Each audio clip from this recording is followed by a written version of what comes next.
สงครามโตสู่กุศลเฮาลุงเสือขาดนั่งอยู่เทิงให้ค่ำเนาะแล้วนี่ปลาส้นเนาะเพิ่นระเว้าว่าบางเทื่อให้ค่ำมันเขาเอาไปหมดแล้วไปจับ FC หลายท่านอาจสิจำได้เนาะที่แอดมินเคยเฮ็ดข่าวหรือว่าเฮ็ดคอนเทนต์เกี่ยวกับอดีตนายกพันธุ์ค่ำได้เว้าว่าลาวนี่มีทรัพย์สมบัติมีค่ำหลายก็คือบ่ฮังก็คือบ่ฮังก็คือบ่รวยนั่นแหละบ่ฮังบ่มีซึ่งหลังจากนั้นแล้วก็สิมีพระเข้ามาคอมเมนต์เนาะหลังจากพระเข้ามาคอมเมนต์แล้วก็สิมี IO ของสปป.ลาวเนาะเป็น IO เนาะเขามาด่าพระแบบเสียหายแบบเสียหายขนาดพระนะก็ยังบ่ไหวนะเนาะพวกนี้ผู้ใดเห็นต่างเป็นศัตรูเป็นความผิดเบิดคนผู้นี้มันสิกัดไปเบิดมันเข้ามาสิงสถิตอยู่ในเพจของแอดมินนี่มากัดคนไปทั่วเบิดผู้ใดเว้าบ่ถือปากบ่ถือหูมันนี่มันสิกัดไปเบิดคนนี่เนาะจังได๋ไปเบิ่งกันพี่น้อง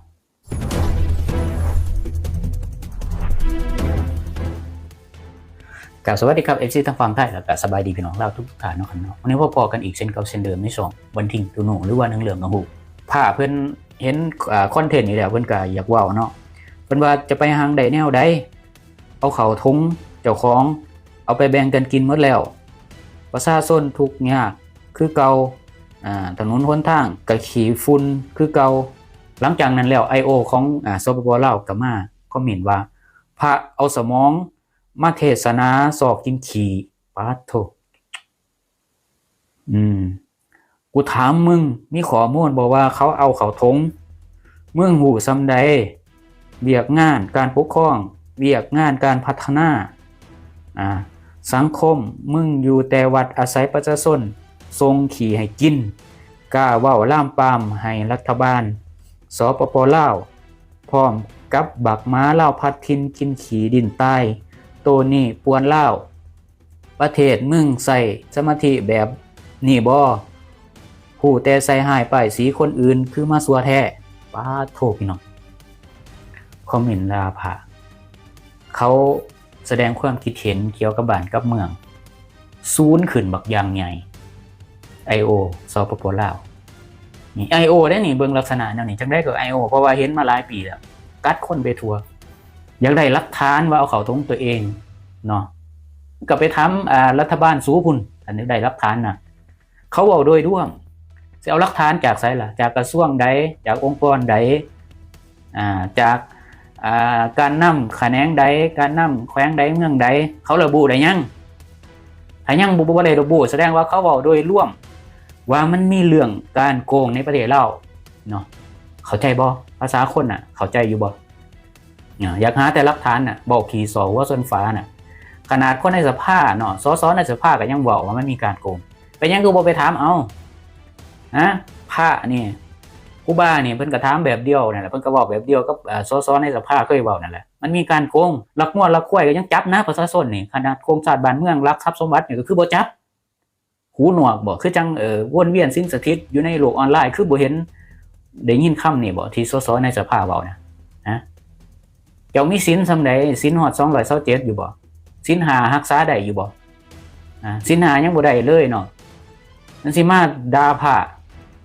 โอ้อันตราย IO ของสปป.ลาวนี่มันอันตรายเด้พี่น้อง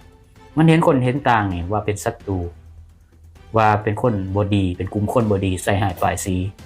เนาะทรัพย์สมบัติเงินทองเนาะเบิดบ่อยากเต็มแห่ธาตุต่างๆนี่มีหลายชนิดถนนหนทางไปยังมีแต่ขี้ฝุ่นพระองค์นี่แล้วก็เว้าถูกแล้วครูบาอาจารย์นี่แล้วก็เว้าถูกแล้วเนาะมันผิดบ่ถนนหนทางทั่วประเทศลาวนี่คันเอาทรัพย์สมบัติมาขายเนี่ยคันเงินมันเข้ารัฐเต็มเม็ดเต็มหน่วยนะไปยังมันสิบ่ได้ถนนทั่วประเทศมันยังมันสิบ่ได้มันแล้วก็ทุนการช่วยเหลือบ่แม่นน้อยเป็นหลายพันหลายตื่อล้านไปยังมันสิสร้างบ่ได้ถนนหนทางในประเทศนี่เนาะแล้วบางคนมันก็สิบอกว่าเป็นยังคือบ่เอาในหม่องดีๆมาเว้าเพื่อมองดีก็ดีไปนี่ว้าวนี่เพื่อว่ายังไงคนที่เขาบ่ได้ใส่ถนนดีๆรถเขาเพ่พังให้เขาได้มีโอกาสได้ใส่เนาะอันใดเว้ามีประโยชน์กว่ากัน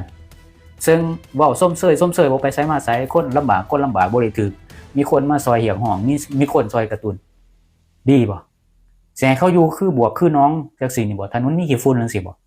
ยังให้เขาเอาเว้าแต่ส้มเสยแต่หม่องดีแต่หม่องบ่ดีปล่อยให้มันอยู่ไปจังซั่นก็อย่าหัวมันจังซี่นี่บ่ต้องเว้าปิดไว้จังซี่นี่บ่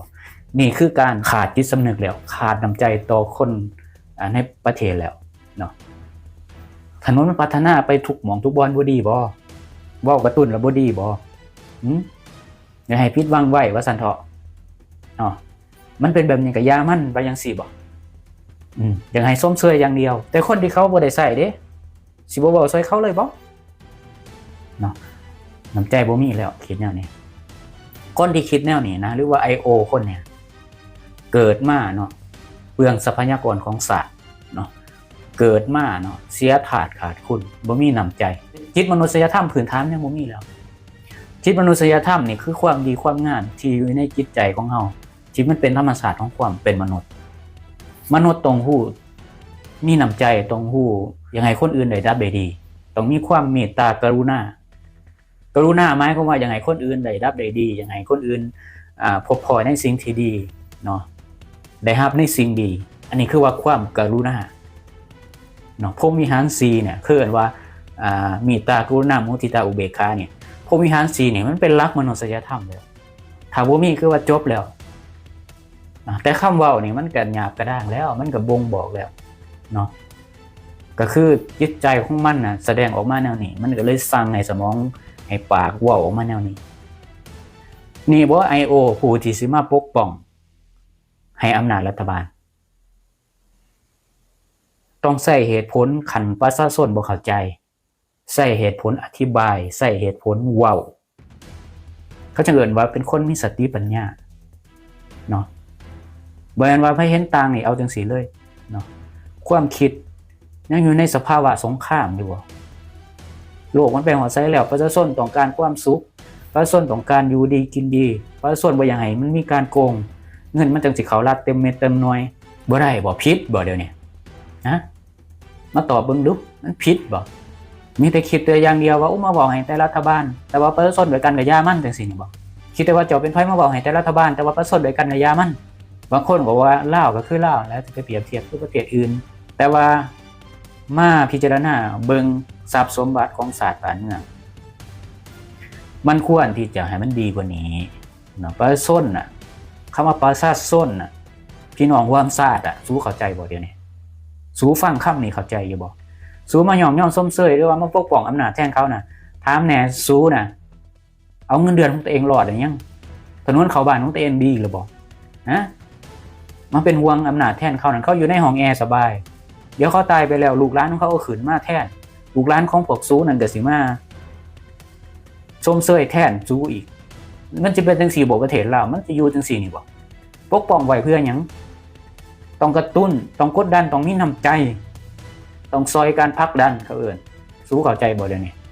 โอเคเนาะสำหรับมื้อนี้ขอขอบคุณขอบใจขอบคุณสำหรับ FC ทุกท่านที่ให้เกียรติเข้ามาติดตามรับฟังรับชมหรือว่ากดไลค์กด Subscribe เพื่อสิบ่ได้พลาดคลิปต่อไปอีกต่อไปสำหรับมื้อนี้ขอกล่าวคำว่าสวัสดีครับสบายดีบาย